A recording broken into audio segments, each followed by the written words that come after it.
Continuamos con la escuela de formación del Partido Comunista en Castilla y León, y ahora abordamos un tema que yo creo que forma parte del proyecto no estratégico, pero no tanto estratégico, pero sí en lo que tiene que ser la acción en el conflicto del partido, dentro de lo que marcamos primero en el Congreso y después en los distintos planes de trabajo, la intervención en los elementos centrales, aparte del feminismo, que es central en todo el partido, la salud, la educación y la vivienda, ¿no? Ejes de acción en el conflicto y prioritarios, porque tienen que ver con la situación material y la vida de las personas. La vivienda es uno de los problemas que afronta con mayor intensidad el conjunto de la clase trabajadora, de manera muy especial a gente joven, en un país donde hay un parque de viviendas vacías increíble, pero en cambio no hay vivienda pública y no hay vivienda en alquiler, ¿no? Un problema que padecen y sufre sobre todo la gente joven en todos los territorios, no solo en las grandes ciudades, en el mundo rural, en todos los espacios geográficos, la escasez de vivienda en el mercado y sobre todo la vivienda pública, ¿no? Que es la que como partido defendemos. Es un placer y agradecemos al camarada Salvador González que se haya desplazado desde Euskadi para acudir a esta escuela. Le voy a presentar, con esto después para la moderación, disculpar porque esto le correspondía a la directora de la escuela. Sabéis que ha habido algún problema, estamos un poco improvisando cómo salimos de la situación, ¿no? Salvador González, Salva, que es como le llamamos todas y todos los camaradas, es un responsable y participa en movimientos por derecho a la vivienda de Euskadi, de varias plataformas. Él está en la Secretaría de Vivienda del área externa del partido, que estuvo en la escuela, también en un taller, en la escuela. Él estuvo participando en la escuela y en la fiesta hubo una mesa sobre vivienda, pero creo que ahí tú no. Pero el taller de la escuela central yo creo que reunía todo el interés para traerle a esta escuela para que hablemos de ley, pero sobre todo del derecho a la vivienda. Entiendo yo que será un poco... Sin más, le dejo que esto y después, si nos da tiempo, pues abrimos el turnito de comentarios y no necesariamente preguntas, sino intervenciones y cambio de impresiones. Salva, cuando quieras. Vale, gracias, Yolanda. Bueno, vamos a ver, ¿hay algún activista aquí por la vivienda? Activista por la vivienda todos. Activista, me refiero a que esté integrado en los movimientos. No. Bueno, yo tengo la costumbre de, cuando hago una exposición sobre vivienda, hacer un poquito de historia, porque a veces nos viene bien para contextualizar qué es lo que está pasando, ¿no? Y, entre otras cosas, hago un poco de historia de la PA. Yo soy fundador de la PA. Yo he asistido a bastantes reuniones con la señorita Ada Colau cuando todo esto empezó. Aunque tengo que decir que en Barcelona el movimiento nació antes que en nuestro territorio.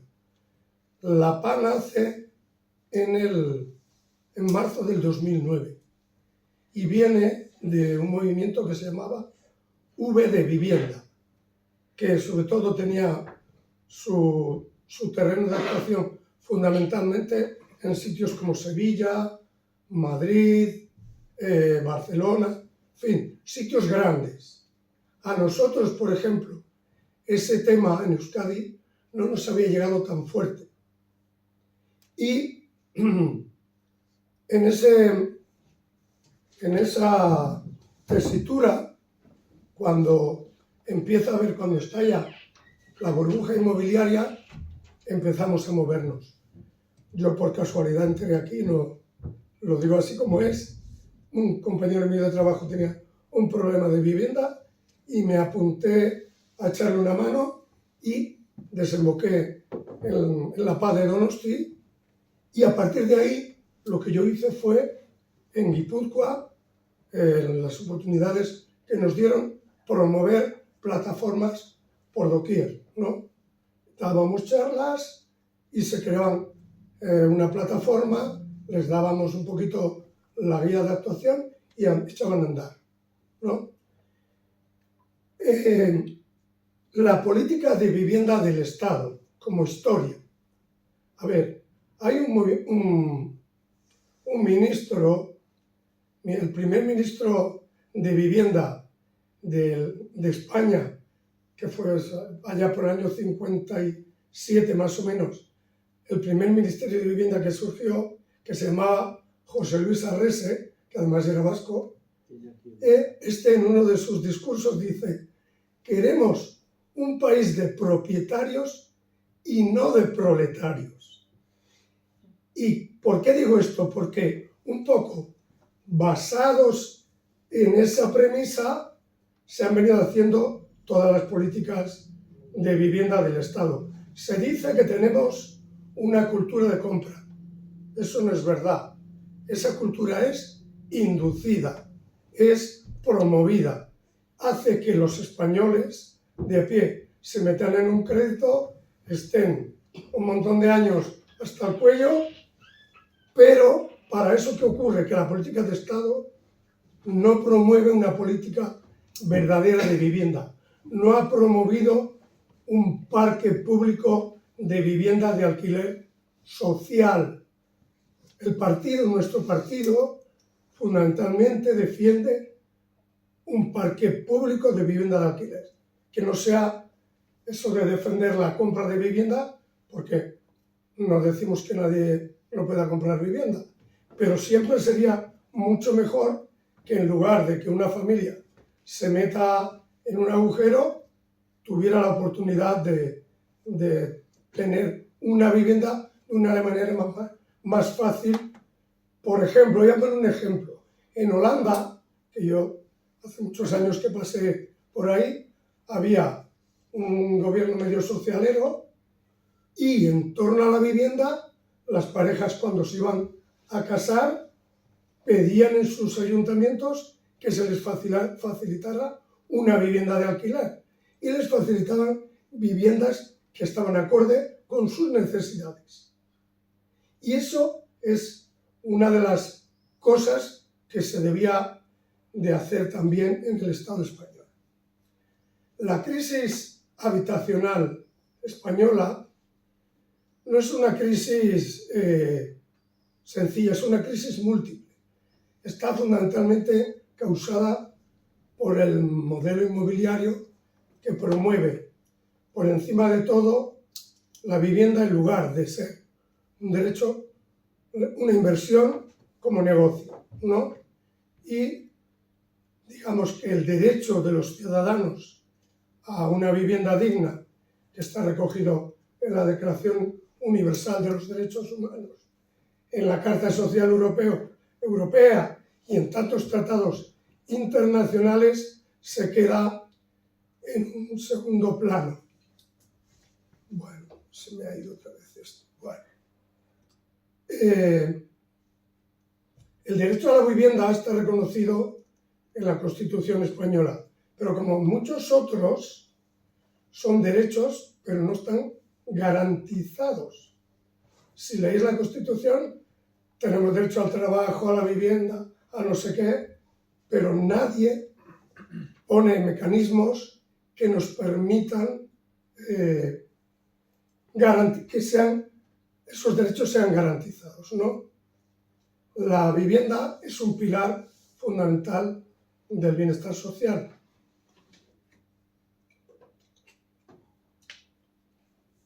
Y constituye un eje central en el que nosotros nos debemos de, digamos, de encaminar.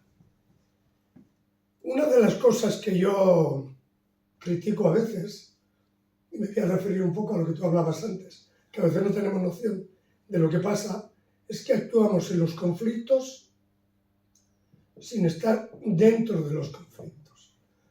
Aterrizamos como paracaidistas y nos hacemos una idea, pero damos palos de ciego. Entonces, es muy importante estar dentro del meollo de la cuestión. ¿Vale? Hoy me voy a referir a diferentes leyes que han ido surgiendo a lo largo de todo este tiempo, desde que surgió la crisis inmobiliaria, que por otra parte, esa crisis se da porque Arabia Saudita tenía mucha pasta para colocar por ahí, inundó los bancos de dinero y había mucha liquidez. Y entonces daban créditos a troche y moche sin importar el resultado. Había liquidez y había que dar crédito. Hasta que llegó un momento en el que ya no había liquidez y los créditos se seguían dando créditos de riesgo. Entonces surge, digamos, la burbuja inmobiliaria en otras partes, pues con la quiebra de Goldman Sachs y otros elementos que nos vienen de fuera.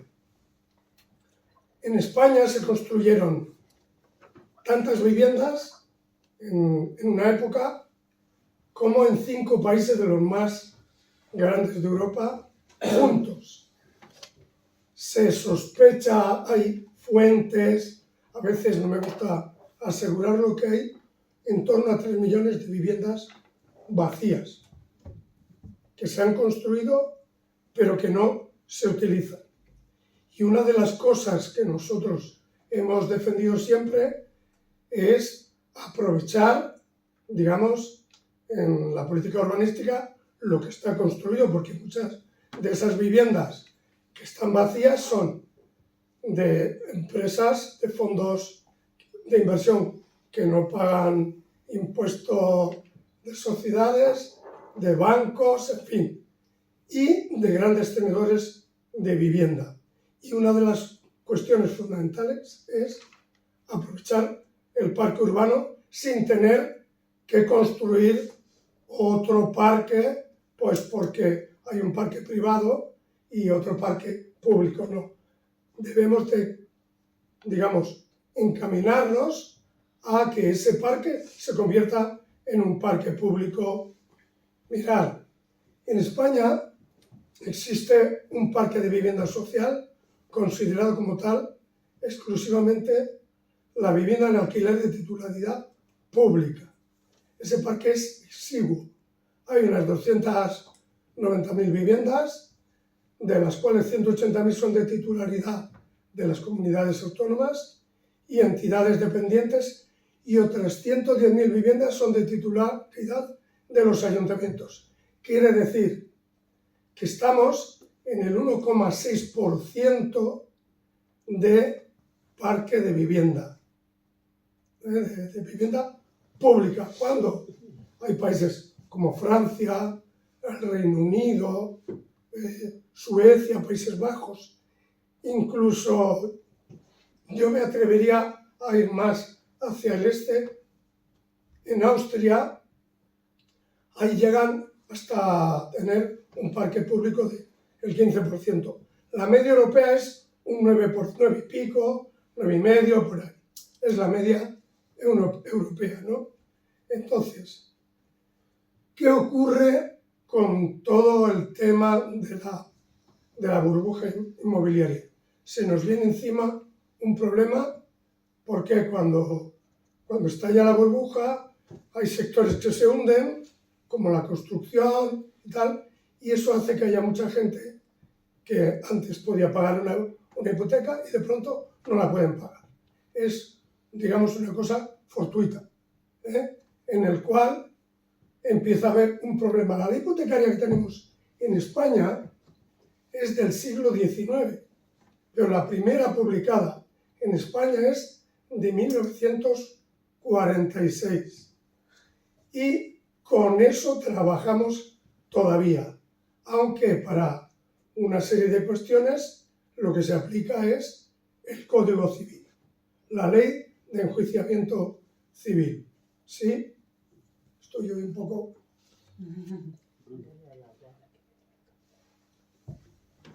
En esa tesitura empieza a haber problemas de las familias en las cuales pues los bancos empiezan a apretar. Los bancos hacen unos contratos hipotecarios que se llaman contratos de adhesión, los cuales muchos no lo entienden ni el que lo ha redactado. Nosotros hemos aprendido leyendo y viendo cómo iba cada cosa, pero la verdad es que muchos son complicadísimos.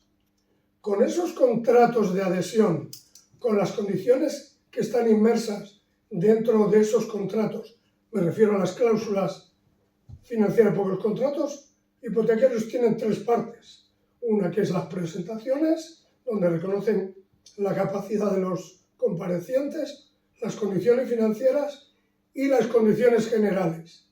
Y en las condiciones generales nos meten de todo, porque tú vas al banco y te dicen, no, tú vas a tener un interés, vas a pagar tanto cada mes, pero cuando te dan a firmar la escritura, que nos dan hace y no te enteras de nada, y tú llegas todo contento de que vas a tener una casa firmas y no sabes lo que has firmado.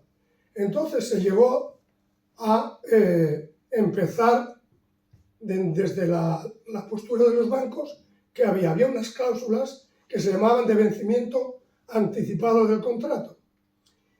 Y dentro de esos parámetros que ellos establecían como vencimiento del contrato estaba el que tú, con una cuota impagada, yo ya, por ley se entiende que tú eres el que has incumplido el contrato, te puedo reclamar la deuda entera. Que ha habido gente que se ha quedado sin casa por el impago de una cuota. Al principio, tal y como estaba la ley, no había manera de parar ese chorreo. La única manera era hacer ruido, meternos en los bancos, bailar, cantar, meterte con una pancarta en silencio, pero al final los desahucios venían en chorreo. Y se produjo una iniciativa de los compañeros de Cataluña que se llamó la Obra Social de la Paz. Cuando iban echando a familias de sus casas, ellos los iban metiendo en edificios ocupados de la Caixa catalana, y se iba haciendo que las familias depositaran en una cuenta parte de sus ingresos para pagar el alquiler que ellos creían que debían de pagar en función de los ingresos. Ahora hablaré de esto un poco también. Entonces empezamos una batalla y de pronto se produce un caos en Cataluña y lo llevamos a Europa a través de abogados y de jueces que estaban por la labor, vamos. Lo llevan, plantean una cuestión prejudicial y el Tribunal Europeo la analiza y empieza a fallar en nuestro favor. Además, había una directiva del año 93, si no recuerdo mal, en el que decía que se producía un desequilibrio entre usuarios y profesionales.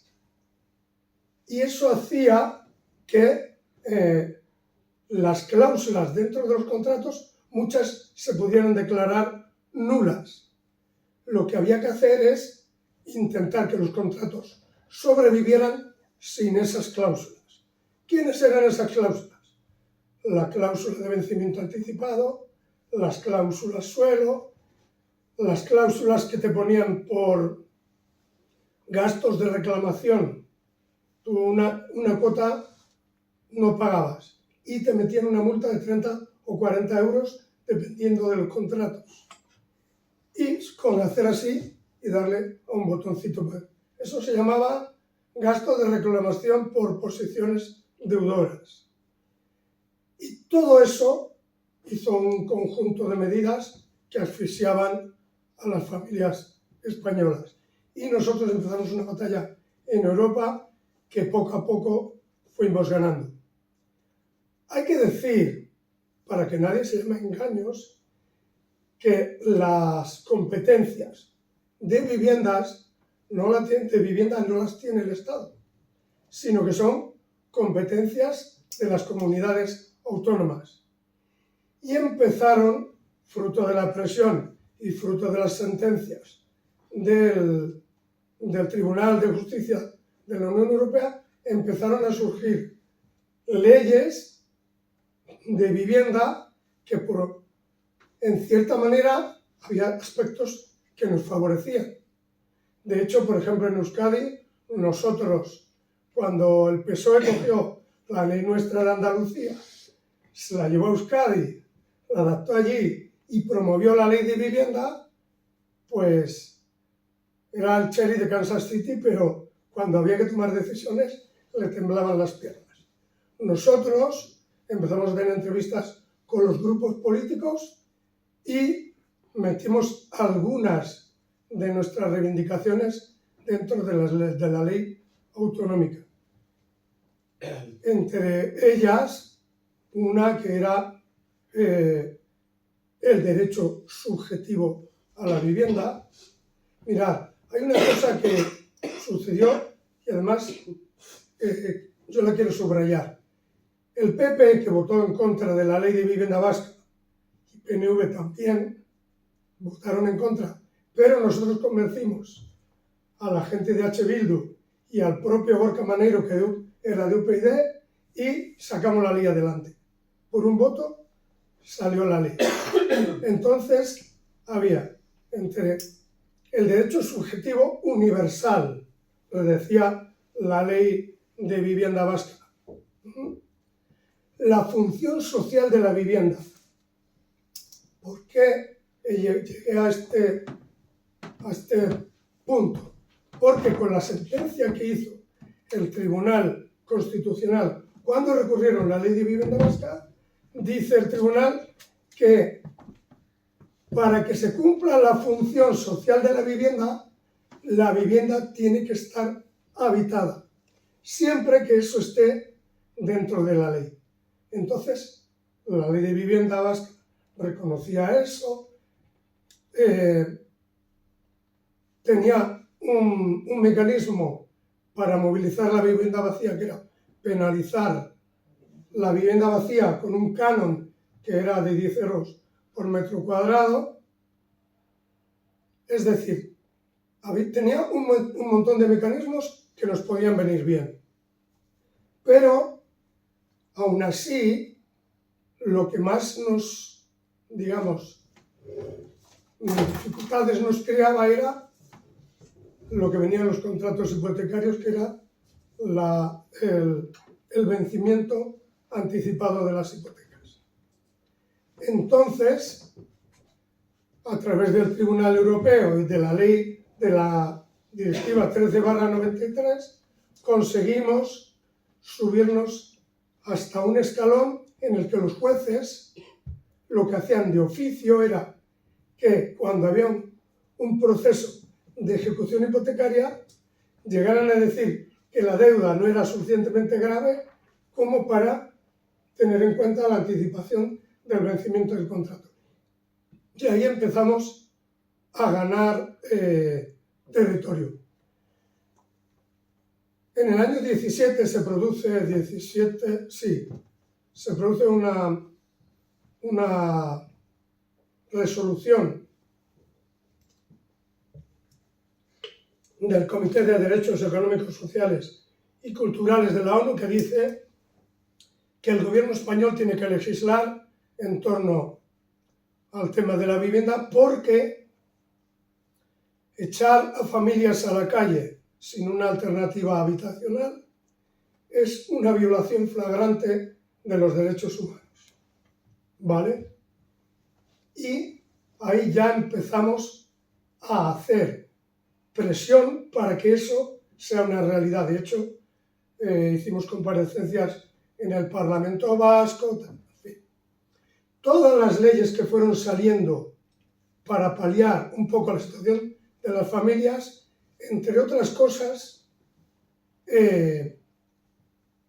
fueron el decreto 6/2012 del 9 de marzo, que era el Código de Buenas Prácticas Bancarias, donde se le daba un respiro a las familias durante 5 años, porque pagaban todos los bancos que, una vez que se hizo la ley, que se adhirieron al Código de Buenas Prácticas, tenían la obligación de dar información a los clientes, pero no la daban, y entonces nosotros pillábamos por ahí. Y el Código de Buenas Prácticas Bancarias reconocía que en 5 años no amortizabas capital y amortizabas Euribor más 0,25, con lo que resultaban unas cuotas asumibles para las familias. Todo esto, dado que la ley de vivienda vasca fue recurrida en el Tribunal Constitucional, digamos, nos lleva a un camino, y es el seguir presionando para que se legisle una y otra vez. Por ejemplo, la calificación de familias vulnerables. En la ley de vivienda vasca era de una manera, pero en el Código de Buenas Prácticas era de otra. ¿Cómo se considera a una familia vulnerable? Pues toda familia que no tenga unos ingresos mayores de 3 veces el índice público de referencia del efecto múltiple, el IPREM, que ahora está en 600 euros, entonces era muy pequeño, pues todos aquellos que no tuvieran un ingreso mayor que eso, se entendía que estaban al borde de la exclusión. Y entonces aprovechábamos esa coyuntura y por ahí metíamos.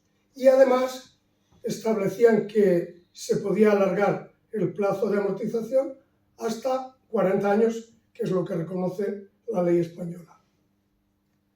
Después de esto viene la ley 1/2014 de junio, en la cual se establecen mejoras en torno a los parámetros de la vulnerabilidad de las familias. Se dice que incluso personas que tengan más de 60 años, aunque no cumplan el resto de los requisitos de la ley, están dentro de la vulnerabilidad. Familias monoparentales que tuvieran menores a cargo, en fin, ahí fuimos ganando terreno. Pero además, esa ley, la ley 1/2014, que lo voy a ver,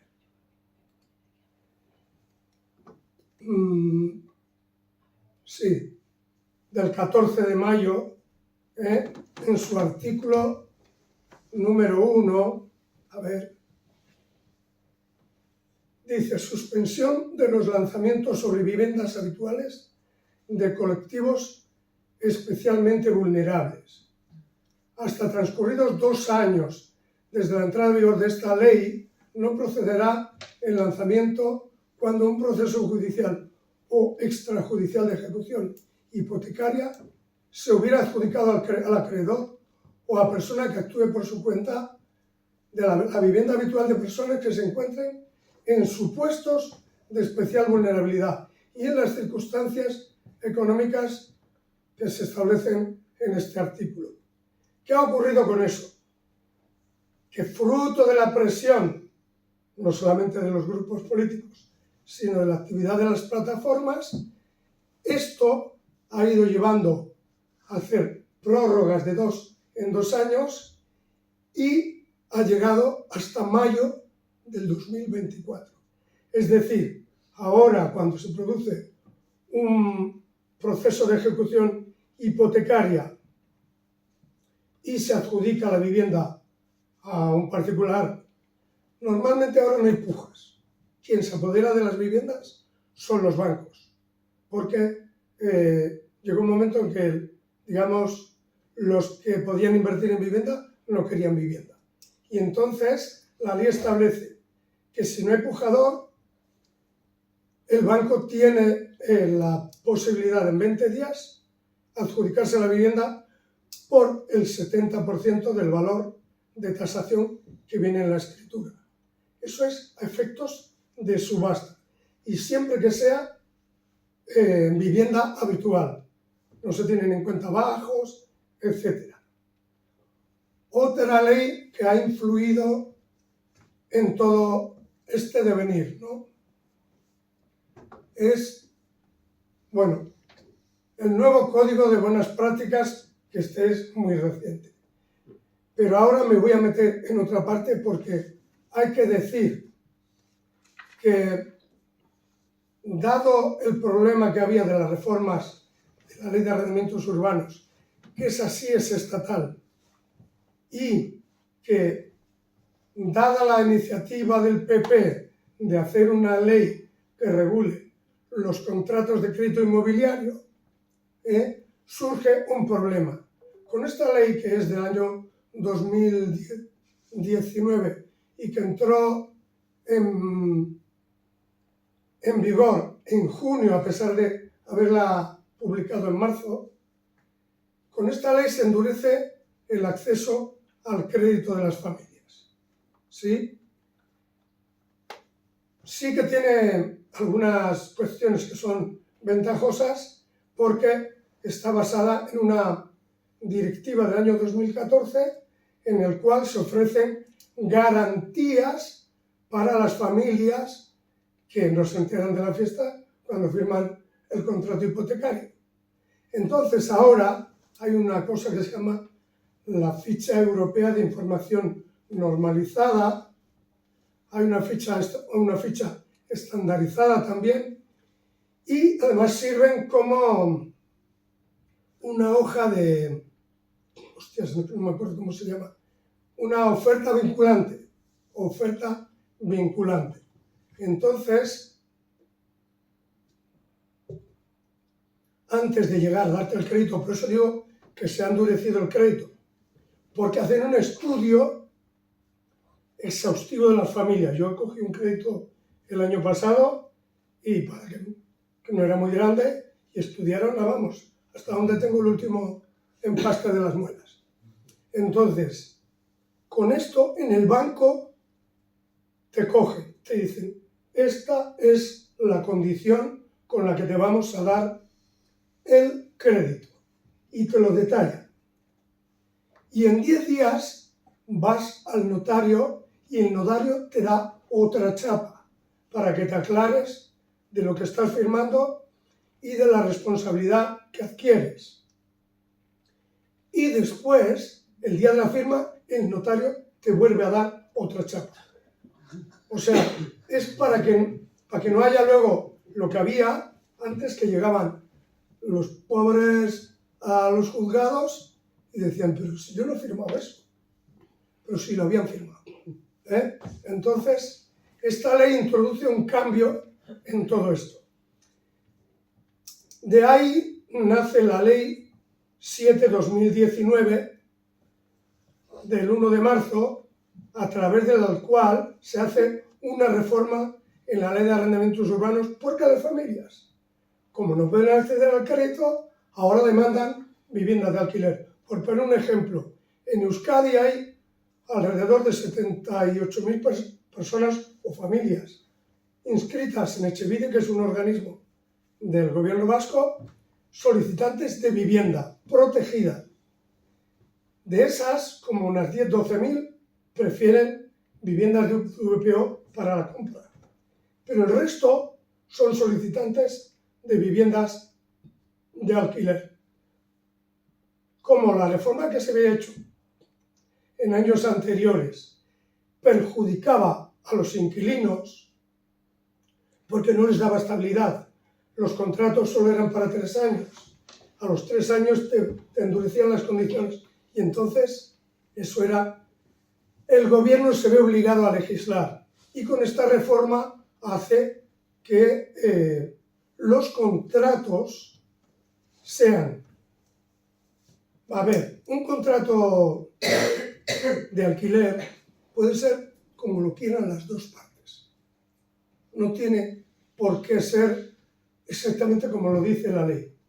Hay zonas de la ley que no pueden superar, aunque hay picaresca. Por ejemplo, las fianzas. La ley dice que no más de 2 meses de fianza. Pero luego además establece que hay, esto en la ley de vivienda vasca también existe, las fianzas hay que registrarlas y depositarlas en un organismo público. En Euskadi es así.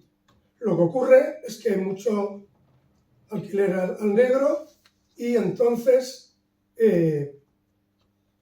los precios del alquiler no son los que dice el gobierno vasco, que en la EMA, es una agencia de encuestas del propio gobierno vasco, dice que los alquileres en Euskadi están por 650. Pero yo os puedo decir que en Vitoria la media es de 893. En Bilbao, por ejemplo, o en Vizcaya, la media es de 1100 y pico. Y en Donosti, más de 1300 de media. Hay un fenómeno que aparece ahí, la utilización turística de los pisos a través de plataformas, de fondos buitre, donde en 2 o 3 meses ganan más que en todo el año. Entonces, ha habido sus más y sus menos. Hemos conseguido que se empiece a controlar las licencias de uso turístico, porque lo que se está haciendo es vaciar las ciudades. En los centros de las ciudades ya no vive la gente que vivía, sino que se tienen que ir a las periferias y aún así tienen que pagar una cantidad de dinero fuera de lo común. Entonces,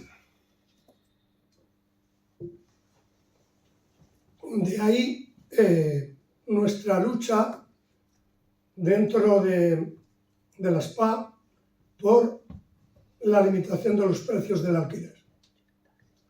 Llevamos años con esto. Una de los reivindicaciones viejos de la PA, dación en pago y alquiler social. El Código de Buenas Prácticas establece que si una vez pasado un tiempo tu situación no mejora, le puedes pedir al banco la dación en pago y el banco tiene la obligación de dártelo. Pero siempre ponen muchas trabas. Y además reconoce el alquiler social. ¿Qué ocurre? Que el alquiler social es muy caro, porque es un 3% de la deuda viva. Claro, solo son 2 años de alquiler, pero tienes que pagar un pastor. Entonces, eso se da en muy pocas ocasiones. Una vez de que hemos superado, digamos, todos estos obstáculos, dación en pago. A ver, el proyecto de ley que la PA tenía cuando se ingresó en el Congreso, que la hicimos mirar, a nosotros nos llegó a Euskadi un proyecto que no parecía ni una ley de la PA estatal. Y empezamos a trabajar con ellos, la gente de Barcelona, de Madrid, tal. Hicimos un proyecto de ley. ¿Qué pretendíamos? Pretendíamos darle estabilidad al inquilino. Y entonces nuestra reivindicación era alquileres de 10 años, en ningún momento superar el precio del alquiler el 30% de los ingresos de la unidad familiar, incluidos gastos fijos y suministros básicos, pero eso no ha llegado a la ley de vivienda que ha aprobado nuestro gobierno, porque era nuestro gobierno. Allí hubo una pelea fuerte, pero al final una parte de lo que se impuso fueron las tesis del PSOE. Y llegamos a la ley de vivienda vasca, de vivienda estatal. Mirad, si tuviera que calificar esto sin una grabación, lo diría de otra manera, pero lo voy a decir. La ley es insuficiente.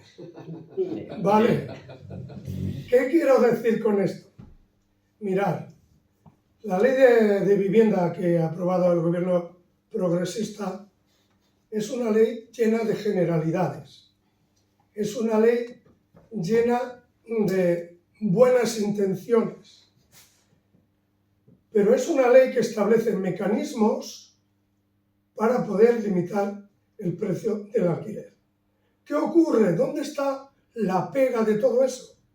Que como las comunidades autónomas tienen la potestad de la vivienda, tienen la competencia de la vivienda, si no tiran para adelante con esa ley, no se aplica ninguna ley de vivienda y no se declaran zonas tensionadas.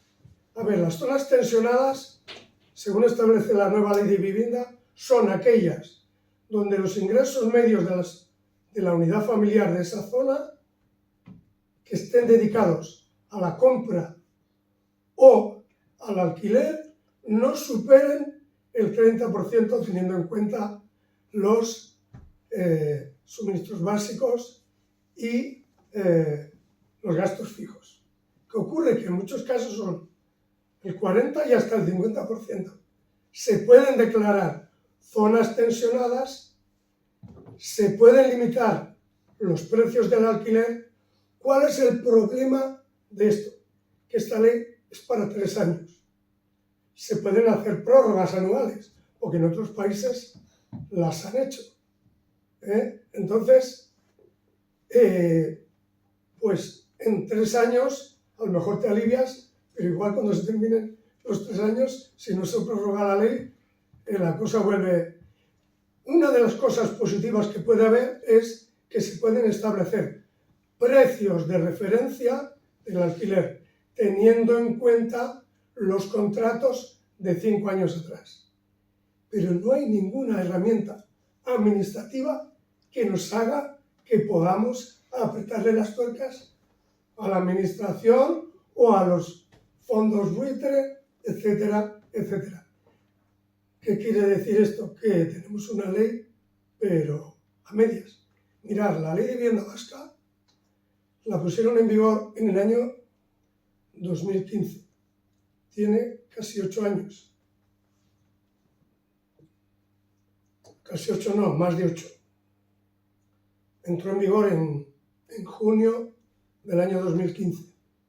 ¿Qué ha ocurrido? Como los que la votaron en contra son los que gobiernan.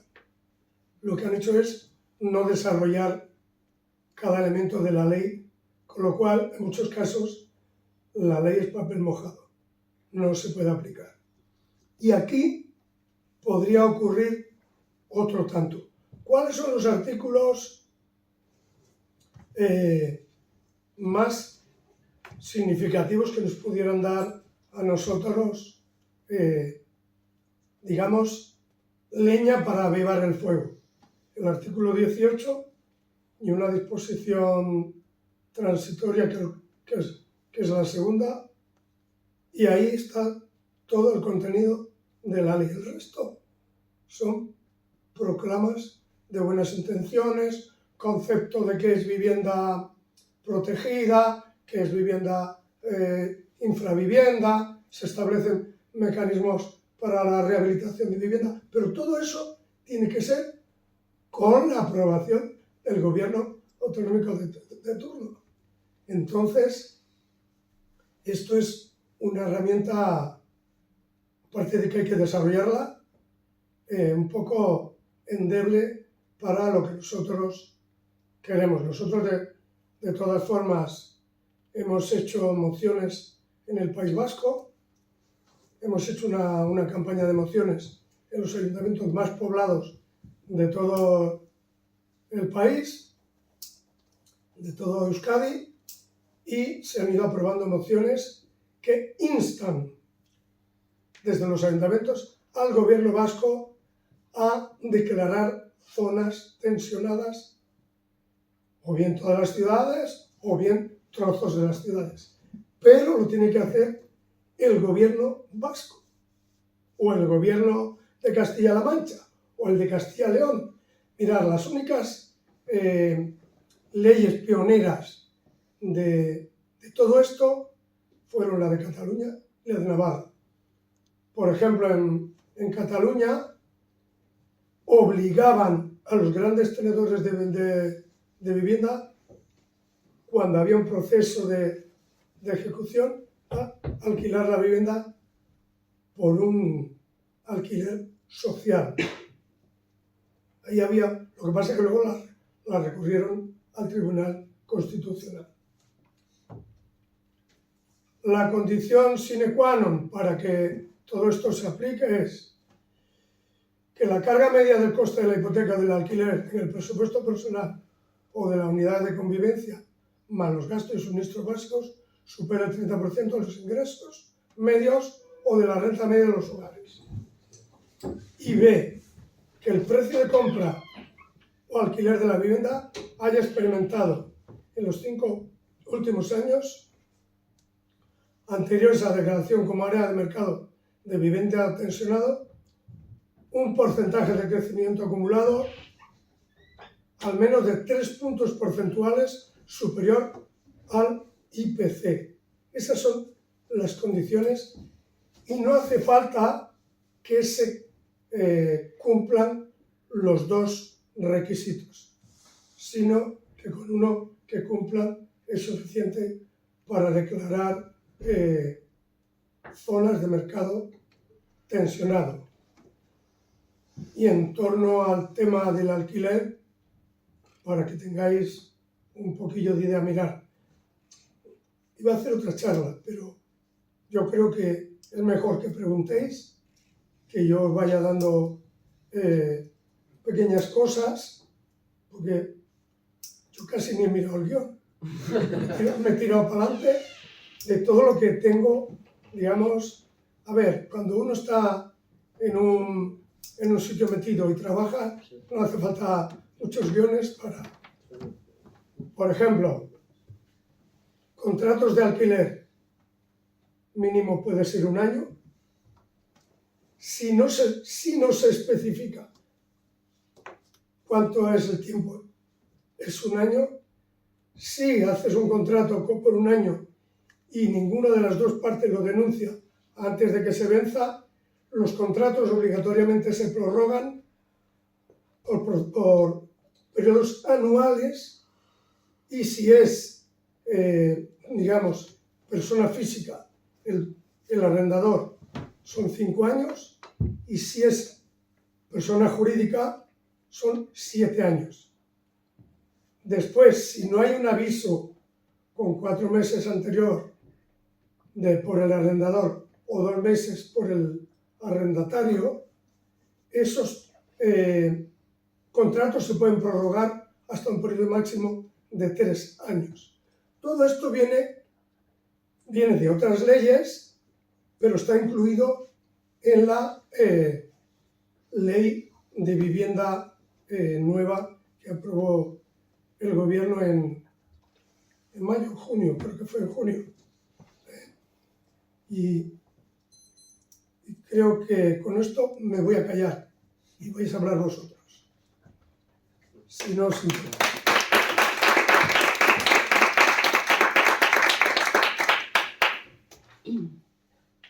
No sé cuánto tiempo. Pues son las 2, hasta las 2:30 más o menos. Menos mal que no me he extendido mucho, ¿no? Bueno, creo que no empezamos a la hora, así que... No, es que yo no quería extenderme tanto. Íbamos, pero eso es muy... Hay un momentito, aquí veo un desequilibrio de género que... ¿Qué vamos a hacer? Vamos a hacer, no, ponerle remedio. Vamos a ponerle remedio, como a todos.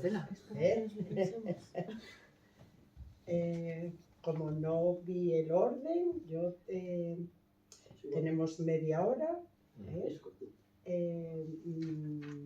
sois 5, ¿no? 5 y 6. ¿Tú, Carlos? No. Qué raro. He dicho una palabra mágica que ha hecho así. Ya, bueno, sí, no, vamos a ver. Si son preguntas breves, si son Cualquiera puede hacer intervenciones, reflexiones si también. son intervenciones y reflexiones, un máximo de 2 minutos, queridos camaradas, y la camarada Pilar tendrá 5 minutos. Si es una reflexión y si es pregunta, que haga las que quiera. Ya, para que digan que luego hay discriminación. Vale. Yo he optimizado los tiempos. Muy bien. Venga, David, por ejemplo, voy a empezar así para no... Vale. David, pues según le... Pues yo quería preguntar, en los ayuntamientos siempre hay ciertos problemas porque cuando se quiere aplicar recargas fiscales a viviendas vacías, era muy complicado definir qué es una vivienda vacía o identificar esas viviendas vacías.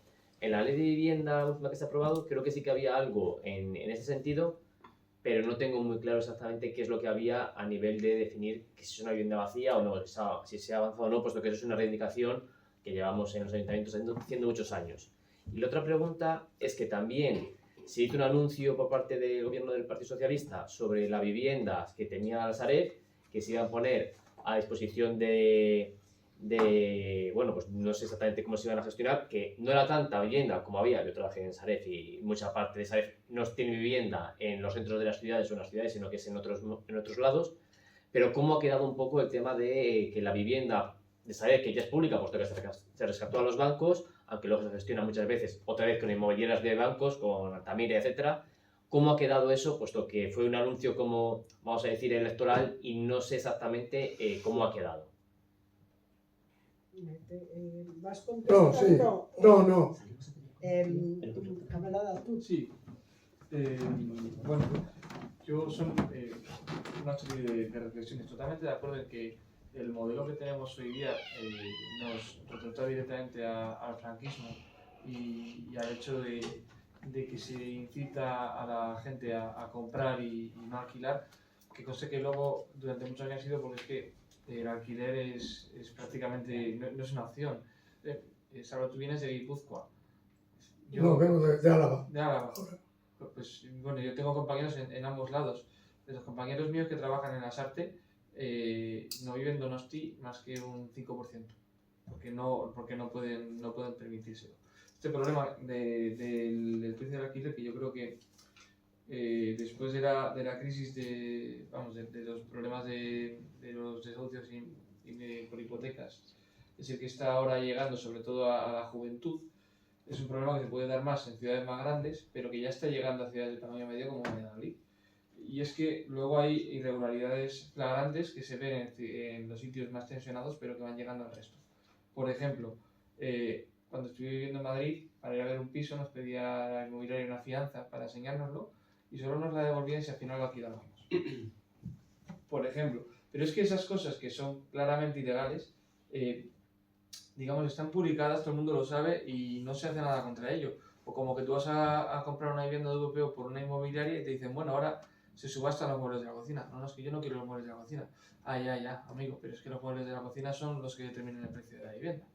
Entonces, esas razones de incumplimiento de lo que ya hay, al margen de que debemos avanzar todavía mucho más en este aspecto, son por dejadez o desidia de quien gobierna o de los organismos que pueden, pues que nosotros podemos empujar algo más para que esto deje de producirse. Buenas, pues yo dos preguntas, una más o menos la ha preguntado David, pero sería ir un poco más allá, que sobre la Sareb y el PRO, que tienen muchas viviendas y el anuncio que hizo, y sería más, aparte de cómo gestionar, qué hacer o qué idea tendríamos de hacer con la Sareb, porque realmente, efectivamente, la gestión es casi privada, está en manos de una gestora y no se da uso a esas viviendas, estén en buen o malo estado, y sería, por ejemplo, los acuerdos de gobierno, darle una salida a la Sareb de una gestión pública y que podría dar una salida social a la vivienda que tiene, que sea una vivienda social y que rebajase la la media, porque es verdad que hay, como salió ahora del anuncio electoral que ha hecho David, pues hay una parte de la SAREF que nos ha dicho, no, estas viviendas están en mal estado, están sin finalizar o están en ruinas, pero a lo mejor hay unas cooperativas sociales o hay una gente que quiere utilizar esas viviendas y rehabilitarlas y vivir en ellas. ¿Qué opción habría que dar?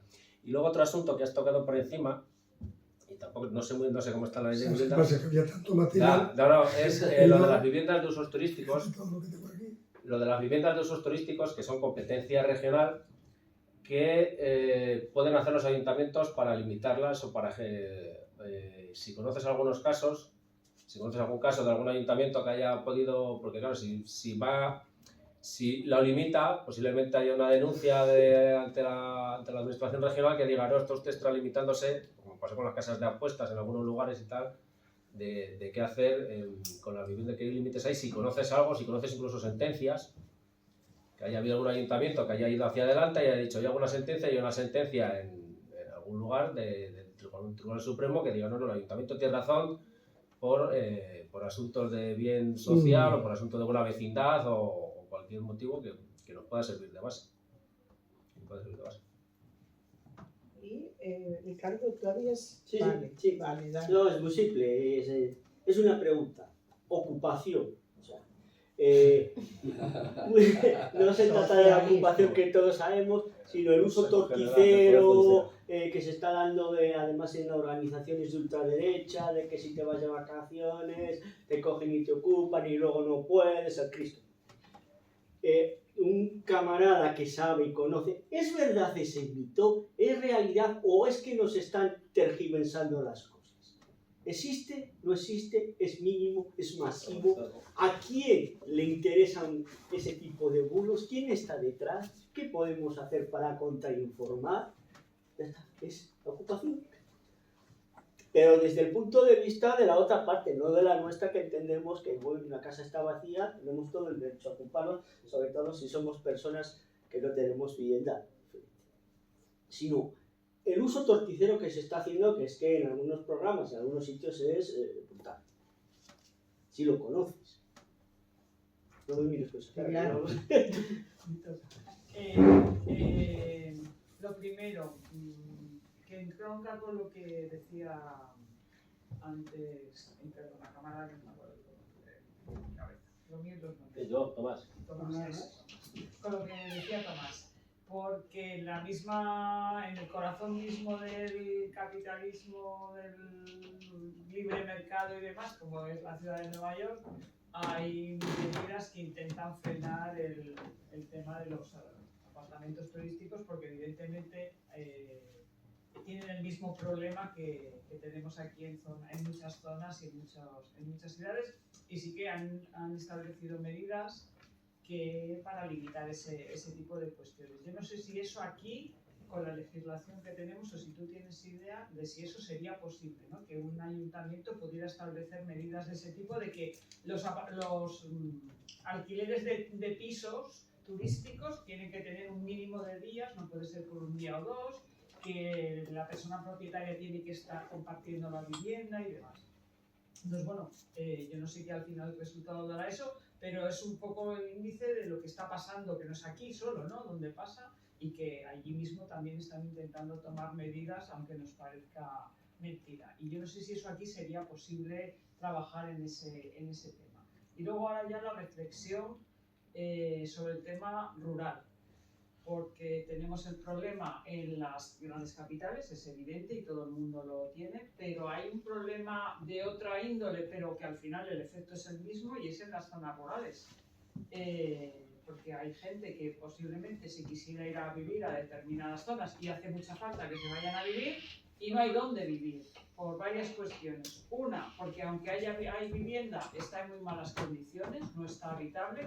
Yo cuando empecé a trabajar en el pueblo me pasó eso, no tienen condiciones de habitabilidad. Y luego hay muchos problemas, por ejemplo, del tipo de que son viviendas que llevan desocupadas mucho tiempo y no se sabe quién es la persona o las personas propietarias, y eso no hay forma de saber cómo se puede solucionar. Entonces hay muy poca disponibilidad de vivienda en las zonas rurales y eso es un problemón enorme.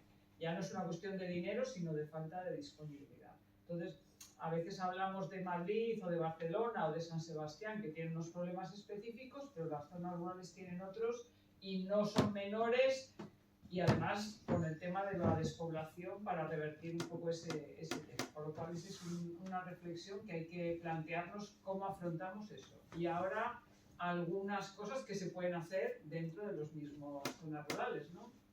Yo no sé, en todos los sitios no tenéis juntas vecinales, pero da igual, si son los ayuntamientos los que son los propietarios de los bienes, las juntas vecinales es más fácil porque son las propietarias de muchos bienes comunales, entre ellos inmuebles que se pueden destinar a la vivienda. Y yo, la iglesia también, por ejemplo. Pero la casa del cura, esa seguro que es de la junta vecinal y la ha arreglado la junta vecinal. En mi pueblo, que son 600 habitantes, la junta vecinal de uno de los pueblos son 5 pueblos. El pueblo principal tiene 350 habitantes y la junta vecinal, que es una junta vecinal que tiene mucha pasta y mucho poderío, tiene al menos en este momento 1, 2, 3, 4, 5 viviendas que fue restaurando espacios, algunas viviendas de maestros y maestras, cosas así. Tiene 5 viviendas en este momento en alquiler. No es que las esté destinando a lo que nos gustaría, porque están en alquiler, pero no con toda la visión social que nos gustaría. Pero sí que yo creo que es una fórmula que podemos plantear de alquiler social para revertir esa parte. Y luego pongo un ejemplo de un ayuntamiento que teníamos alcaldía de Izquierda Unida en La Rioja, que era Camprovín, aunque ahora no la tengamos, pero que también iba en esa línea. Y plantearon, por ejemplo, tener un coworking rural para ofrecer un sitio donde la gente pudiera plantear su proyecto de vida y al mismo tiempo le ofertaban vivienda en alquiler mientras ofrecida por el propio ayuntamiento para que fueran haciendo su plan de vida y una vez que lo tuvieran más o menos estable, gestionaban con la población del pueblo que tenía casas en alquiler o que podía tenerlas o que podía tener para vender, gestionaban con las personas para que eso se pudiera hacer y pudieran tener un proyecto de vida en el que la vivienda es algo fundamental. Eso lo dejo ahí como fórmulas que evidentemente igual no resuelven todo el problema, pero sí resuelven cosas y que pueden estar bien. Y que además son cosas nuestras, ¿no? Lo de Camprovín es cosas que hemos hecho. Ya. Bueno, vamos a empezar por la primero. La vivienda vacía. ¿Hay mecanismos para detectar la vivienda vacía? Aparte de que los ayuntamientos deben de hacer, o por lo menos nosotros. Hace poco yo defendí una moción en el Ayuntamiento de Vitoria y uno de los reclamos que le hacíamos al ayuntamiento era ese, que hiciera un censo, un censo de vivienda vacía. Hay mecanismos, mirad, el ayuntamiento de San Sebastián estuvo gobernado durante 4 años por Bildu y establecieron una forma de detectar la vivienda vacía. Lo que hicieron fue cargar el 150% sobre el IBI, el impuesto, lo que llamamos vulgarmente como la contribución urbana, y para eso lo que se tienen en cuenta son los consumos, luz, agua, aparte de que los ayuntamientos, algunos, pues contratan gente temporalmente y hacen una visita para hacer un vistazo a ver qué vivienda hay vacía, ¿no? Las viviendas de la Sareb son viviendas públicas. Eso es así, impepinable. ¿Cómo ha quedado la oferta del amigo Sánchez? Pues de momento en la ley de vivienda no se contempla. Eso es, pero siendo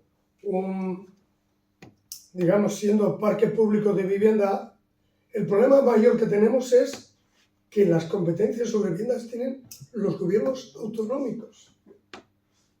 Esta es una ley que está llena de buenas intenciones y de definiciones y de que queremos tener mecanismos con la administración correspondiente para dedicar un presupuesto para rehabilitar para que se pueda, para los colectivos vulnerables que tengan no sé qué, en fin, todo eso está aquí, pero como ¿quién le pone los cascabeles al gato? Si resulta que, pues por ejemplo Castilla y León, ¿quién gobierna? Ya dijo que no iba a aplicar la ley. Claro, ya. Igual que Madrid. En todos los gobiernos del PP no van a Las aplicar la ley. alumnas de Ayuso. Entonces, ahí es donde está. También el presidente del gobierno en ese momento se explayó. Mira, yo tengo aquí algunos datos porque, a ver, yo no he querido leer la crítica que hizo la PA sobre la ley de vivienda, pero era dura, era muy dura. Tal vez no se tenía en cuenta que no había coyuntura dentro de... A ver, los que queríamos cambiar la ley éramos el 10% de la Cámara y el resto pues hacían resistencias y hemos llegado donde hemos llegado, ¿vale? Aquí pone una de las cosas que viene dentro de lo que la PA valoró, ¿no? Aunque saludamos las promesas dirigidas a corresponsabilizar a las administraciones en el acceso a la vivienda y que rompen con las terribles políticas de derechas que nos han dejado en una situación, tenemos que decir, el proyecto de ley carece de una elemental planificación del parque público y de la correspondiente memoria económica. Este vacío es respondido parcialmente por el presidente Sánchez con un anuncio. 113.000 viviendas, 50.000 de la Sareb, 43.000 de fondos europeos y 20.000 en suelos que son administrados por SEPES, que son organismos que hacen gestión sobre el suelo disponible. En todo caso, el exiguo parque público actual del 1,6% de las viviendas principales exige la construcción de 1.391.783 viviendas, si se quiere llegar a la media europea de viviendas principales, según los datos del Eurostat y que están recogidos en el Observatorio del Ministerio Público. ¿Sí? Entonces, hay ayuntamientos donde se han establecido, digamos, trabas o límites a las viviendas, o sea, al uso turístico de viviendas. Sí que han puesto mecanismos en marcha, pero lo han hecho con la boca pequeña porque no lo querían hacer con lo grande. Los hemos apretado, pero sí es verdad que las comunidades de los parques de vivienda tienen algo que decir y pueden fijar hasta un porcentaje máximo. Además, las viviendas de uso turístico se están estableciendo en las partes bajas de los edificios. Claro, digamos que son las que más pegan a la calle y las que más ruido tienen también. Y a lo mejor eso, pero hay mucha maniobra en torno a las plataformas de uso turístico y de momento en Euskadi eso se está presionando y se está limitando. No sabemos por cuánto tiempo, pero nosotros hemos pedido que la suspensión del aumento de licencias se mantenga. En cuanto al tema de la ocupación, ¿es un mito o una realidad? Mirad, nosotros desde las plataformas nunca, y digo con toda rotundidad, hemos protegido la ocupación. Lo que pasa es que diferenciamos entre ocupación y necesidad. Entonces, cuando hay necesidad, claro, somos flexibles. De hecho, hicimos la obra social de la PA, que donde tuvo un éxito de la hostia fue en Cataluña. En otros sitios no ha tenido tanto éxito. ¿Qué ocurre? Que hay muchas empresas que han invertido en alarmas o que quieren vender alarmas. Y ese es el tintineo que oímos continuamente en la televisión. Yo os tengo que decir que el porcentaje de ocupación, digamos, de eso que dicen que te ocupan la vivienda, mínimo no, lo siguiente, es muy mínimo. Los ocupan edificios que están vacíos, que llevan tiempo sin uso, que muchas veces son infraviviendas, que muchas veces ellos pues acondicionan. Pero la ocupación no es un problema en el Estado español, ni por asomo. Aunque hay lugares, mirar, en Vitoria hay un barrio que el ayuntamiento lo quería tirar. Querían hacer un pelotazo con sus amiguetes, el PNV. Bueno, en este caso yo creo que todavía, no, sí, ya gobernaba PNV. Y los vecinos se atrincheraron y está vivo y coleando. Pero era un barrio entero. La gente de Recaleor. Están haciendo pues, un barrio más amigable, más habitable. Hacen actos culturales. O sea, están haciendo, digamos, una participación en la política de vivienda. Lo que no ocurre en ningún sitio en el Estado español. Eso es, vamos. Y la ley esta posiblemente no va a solucionar todos los problemas de vivienda, sobre todo porque es competencia de los gobiernos autonómicos. Tiene que presionar a los ayuntamientos.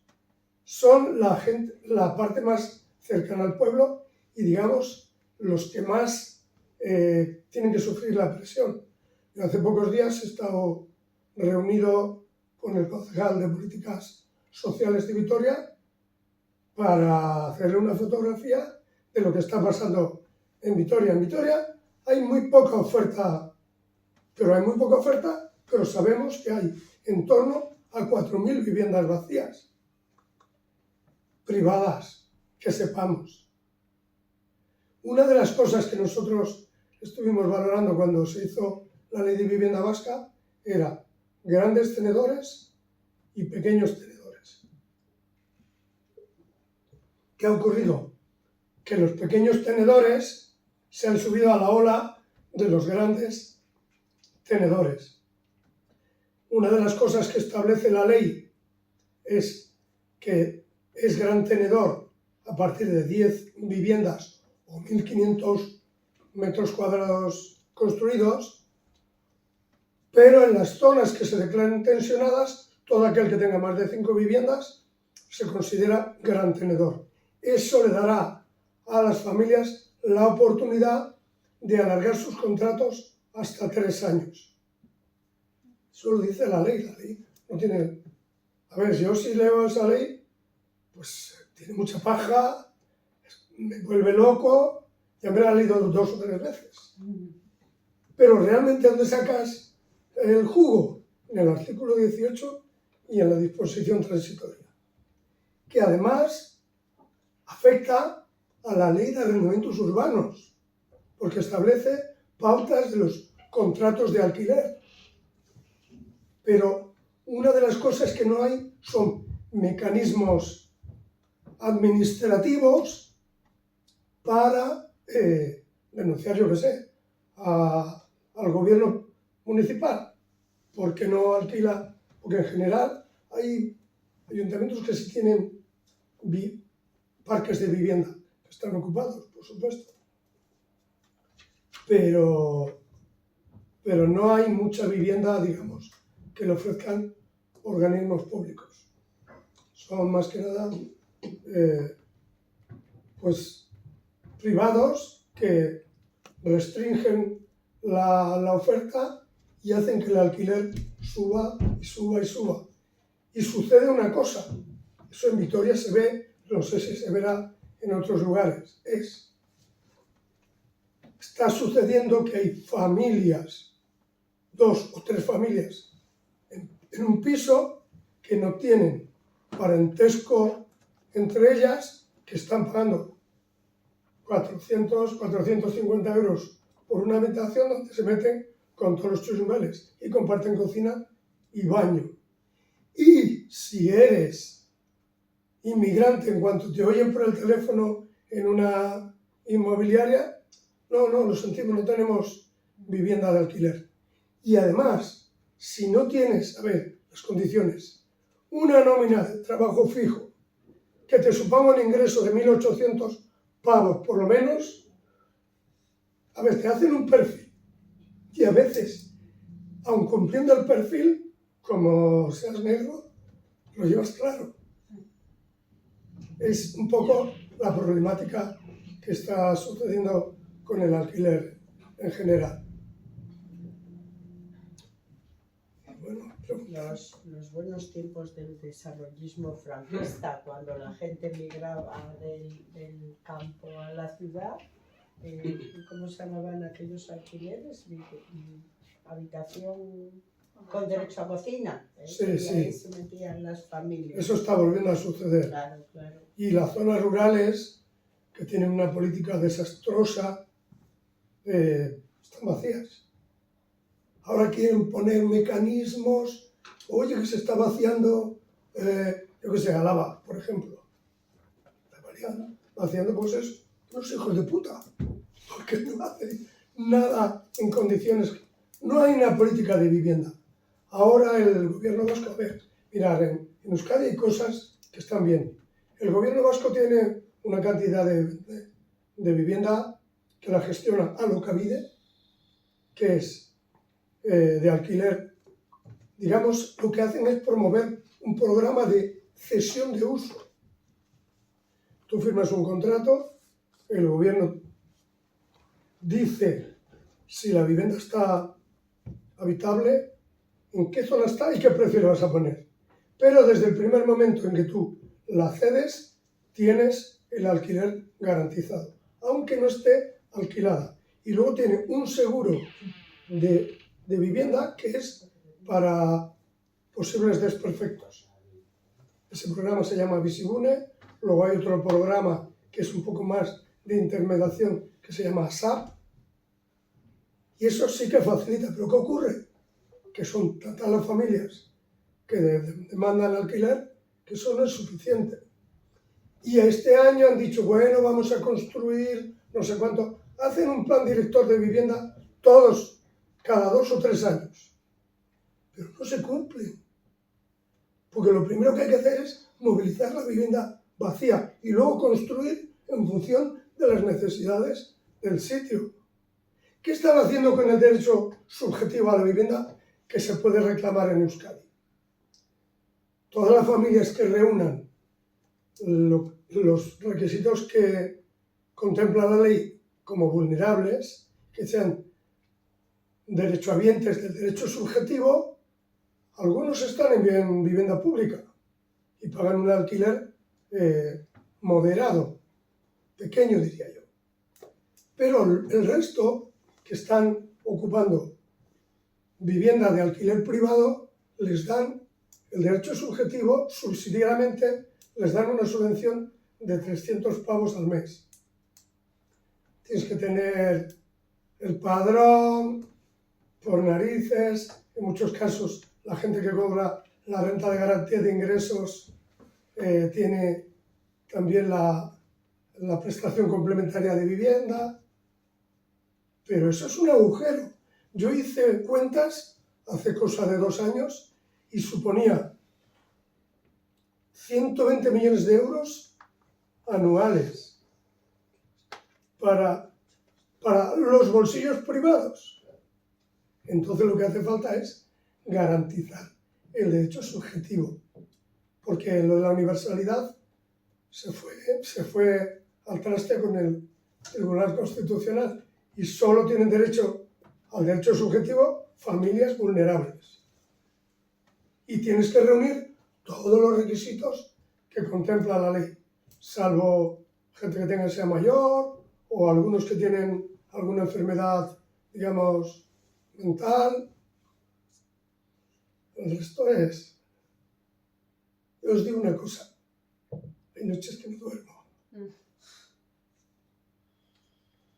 Porque hay veces que uno no sabe cómo va a solucionar el problema de una familia que está a punto de quedarse en la calle, que por otra parte, otra cosa que no tiene son viviendas de emergencia.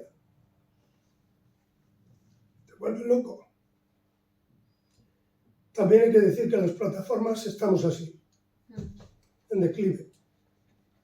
En mi plataforma yo soy el que se ocupa del tema legal y tal, pero quedamos 4 contados y una afectada. ¿Y eso por qué? Porque, mirad, hemos hecho una labor asistencial, pero no hemos conseguido el objetivo que nos planteamos las plataformas cuando nacimos, crear un movimiento por la vivienda, que luche por la vivienda. Y entonces cuando solucionas el problema, en muchos casos parcial, de mucha gente, lo que hacen, se van y no participan después, porque es la obligación de no todas las semanas o cada 15 días participar en una reunión, repasar todos los casos, cada uno asume un rol. Yo, por ejemplo, tengo el contacto con todas las administraciones de Álava, del territorio de Álava, pero muchas veces el teléfono saca humo y dices, por favor, que se solucione. Y hay veces que no. Además, mirad, hay un procedimiento que es, yo te declaro vulnerable, pero con el escudo social se le da la oportunidad al propietario también de presentar sus alegaciones. Y si lo declaran vulnerable, una parte del alquiler se lo paga el gobierno. Pero hay mecanismos, por ejemplo, la ley de vivienda sí que ha arreglado, es un poco alargar un poco más los procedimientos. Antes era, si te declaro vulnerable y la persona arrendataria es persona física, te doy un mes de prórroga en la vivienda. Ahora son 2. Si es persona jurídica, son 4. Antes eran 2. Todo ese tipo de mecanismos, pues uno se lo sabe porque los maneja todos los días, pero es jodido. Estás todo el día entre pobres y todos quieren que le soluciones su problema. Ahora le he preparado un escrito a uno que todos los días va a la calle, allí debajo del ayuntamiento, se pone una pancarta, pero lo oyes hablar y dices, no es tuyo solo el problema, hay mucha más gente. ¿Por qué no tengo derecho a una vivienda? Y le digo, y en Vitoria otros 10 o 11.000 más, con especial necesidad de vivienda. Tengo un caso entre manos, un gitano con 5 hijos. Vamos a ver qué me dice CaixaBank el miércoles, que vamos a negociar. Que yo no creo que tiene solución, la única solución es una dación en pago. Pero cuando llega la dación en pago, ¿dónde meto a esas familias? En fin, ¿sabes? Perdonadme que estoy alargando mucho. Toca comer ya. Toca comer, sí.